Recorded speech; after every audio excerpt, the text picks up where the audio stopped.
Fiori gialli, un segno di tenerezza, forse di conforto. Che cosa è accaduto probabilmente nella serata di giovedì scorso ad Ahmed?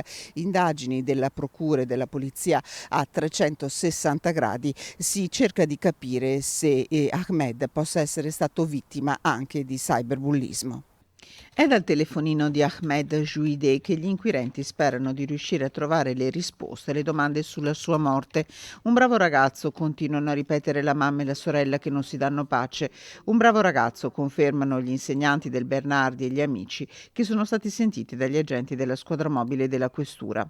In queste ore la procura di Padova, che indaga per istigazione al suicidio, affiderà l'incarico per l'autopsia e nominerà il perito informatico che dovrà analizzare lo smartphone e il computer di Ahmed.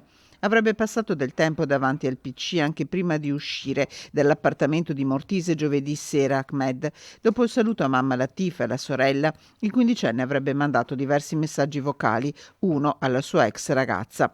Qualcosa lo turbava negli ultimi giorni, trascorreva del tempo con social, siti o giochi online particolari. Nessun segno di violenza sul corpo di Ahmed. Gli inquirenti hanno però disposto gli esami tossicologici. Fondamentale capire le sue ultime ore di vita e il perché di un simile gesto. Ahmed aveva 15 anni, il pensiero va però anche ad Henri, che di anni ne aveva 17. Il suo corpo senza vita è stato ripescato in questo stesso tratto di Brenta il 20 settembre 2021.